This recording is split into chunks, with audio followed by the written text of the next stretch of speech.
Hello guys, welcome back to my raw cooking channel. ಇವತ್ತು ನಾನು tomato ಶಾವಿಗೆ ಉಪ್ಪಿಟ್ಟು ಮಾಡ್ತಾಯಿದ್ದೀನಿ. ಅದು ಯಾವ ರೀತಿ ಮಾಡೋದು ಅಂತ ಇವತ್ತಿನ ಎಪಿಸೋಡಲ್ಲಿ ನಾನು ಹೇಳ್ಕೊಡ್ತಾ ಇದ್ದೀನಿ.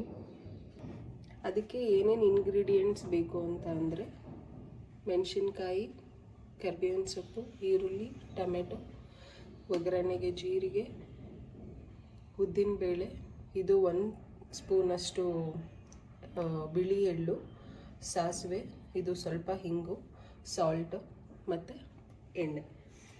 ಸೊ ಶಾವಿಗೆ ಉಪ್ಪಿಟ್ಟಿಗೆ ನಾವು ಇವತ್ತು ಶಾವಿಗೆ ಬಳಸ್ತಾ ಇರೋದು ಆಶೀರ್ವಾದ ಅವ್ರದ್ದು.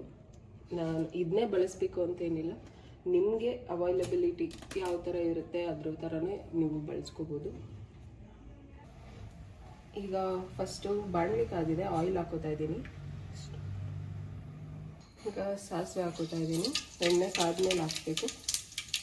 ಒಗ್ಗರಣೆಗೆ ಸ್ವಲ್ಪ ಜೀರಿಗೆ, ಉದ್ದಿನಬೇಳೆ, ಬಿಳಿ ಎಳ್ಳು, ಮೆಣಸಿನ್ಕಾಯಿ, ಕರಿಬೇವು,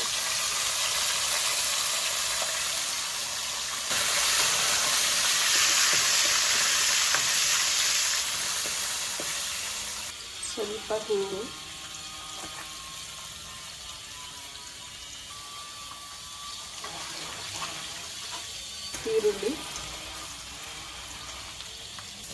ಈರುಳ್ಳಿ ಸ್ವಲ್ಪ ಸಾಫ್ಟ್ ಆಗೋ ತನಕ ಸಾಟೆ ಮಾಡ್ತೀನಿ.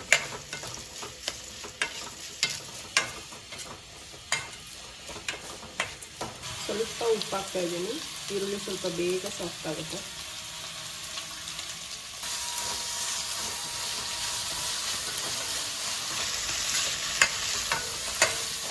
ಈರುಳ್ಳಿ ಸಾಫ್ಟಾಗಿ ಬೆಂದಿದೆ, ಒಂದು 70% ಅಷ್ಟು. ಈಗ ಟೊಮೆಟೊ ಹಾಕ್ಕೊಳ್ತಾ ಇದ್ದೀನಿ.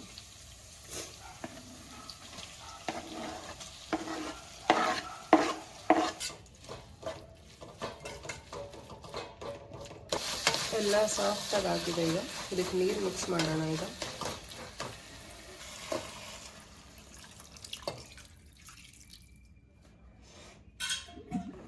ರುಚಿಗೆ ತಕ್ಕಷ್ಟು ಉಪ್ಪು. ನಾನು ಸ್ಟಾರ್ಟಿಂಗ್ನಲ್ಲೇ ಸ್ವಲ್ಪ ಉಪ್ಪು ಹಾಕಿದ್ದೆ ಈರುಳ್ಳಿ ಸಾಫ್ಟ್ ಆಗೋದಕ್ಕೆ. ಈಗ ಅದನ್ನು ಅಳತೆ ನೋಡ್ಕೊಂಡು ಈಗ ಉಪ್ಪು ಟೇಸ್ಟ್ ಎಲ್ಲ ಕರೆಕ್ಟಾಗಿದೆ. ಇದು ಸ್ವಲ್ಪ ಚೆನ್ನಾಗಿ ಕುದಿಬೇಕು. ಸೊ ಚೆನ್ನಾಗಿ ಕುದೀತಾ ಇದೆ. ಈಗ ಶಾವಿಗೆ ಹಾಕೋಣ. ಇದು ಆಶೀರ್ವಾದ್ ನಾನು ಆಗಲೇ ಹೇಳಿದಾಗೆ ನಾನ್ ಸ್ಟಿಕ್ಕಿ. ಸೊ ಇದೇನು ನಾವು ಉರಿಬೇಕು ಅನ್ನೋ ಅವಶ್ಯಕತೆ ಇರೋದಿಲ್ಲ, ಡೈರೆಕ್ಟಾಗಿ ಯೂಸ್ ಮಾಡ್ಕೋಬೋದು. ಚೆನ್ನಾಗಿ ಮಿಕ್ಸ್ ಮಾಡಿ. ಯೂಶಲಿ ನಾವು ಸ್ವಲ್ಪ ನೀರು ಥರ ತಿನ್ನೋದಕ್ಕೆ ಇಷ್ಟಪಡ್ತೀವಿ, ಅದಕ್ಕೆ ಸ್ವಲ್ಪ ನೀರು ಜಾಸ್ತಿ ಹಾಕ್ಕೊಂಡಿದ್ದೀನಿ. ಇದು ನಿಮ್ಮ ಅಳತೆ ತಕ್ಕಾಗ ನೀವು ಹಾಕ್ಬೋದು. ಈಗ ಇದಾಗಿದೆ, ಒಂದು 2 ಮಿನಿಟ್ಸ್ ಹಾಗೆ ಬಿಡೋಣ, ಕಂಪ್ಲೀಟ್ ಸೆಟ್ ಆಗುತ್ತೆ. ನೋಡೋಣ ರೆಡಿ ಆಗಿದೆಯಾ ಅಂತ. ಎಸ್, ರೆಡಿ ಆಗಿದೆ ನೋಡಿ, ಕರೆಕ್ಟ್ ಕನ್ಸಿಸ್ಟೆನ್ಸಿ ಬಂದಿದೆ.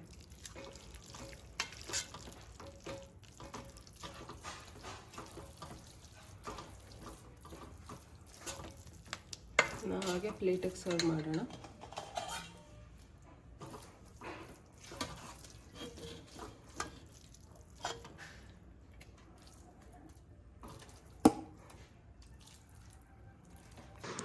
ನೋಡಿ, ಫೈನಲ್ ರೆಸಿಪಿ ಈ ಥರ ನಿಮ್ಗೆ ಕಾಣಿಸ್ತಾ ಇದೆ. ಈಗ ಟೇಸ್ಟ್ ಹೇಗಿರುತ್ತೆ ಅಂತ ತೋರಿಸ್ತೀನಿ ನಿಮಗೆ.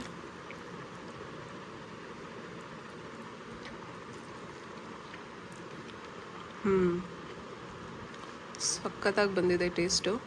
ಸೊ ಇದೇ ರೆಸಿಪಿನ ಫಾಲೋ ಮಾಡಿ.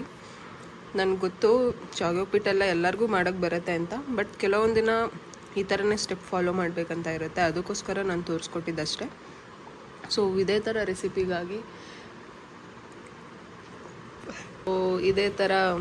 ರೆಸಿಪಿಗಾಗಿ ನನ್ನ ಚಾನಲ್ನ ಸಬ್ಸ್ಕ್ರೈಬ್ ಮಾಡಿ. ಸೊ ಮತ್ತೆ ಹೊಸ ರೆಸಿಪಿಯೊಂದಿಗೆ ಮತ್ತೆ ಬರ್ತೀನಿ. ಅಲ್ಲಿವರೆಗೂ ಟೇಕ್ ಕೇರ್, ಬಾಯ್.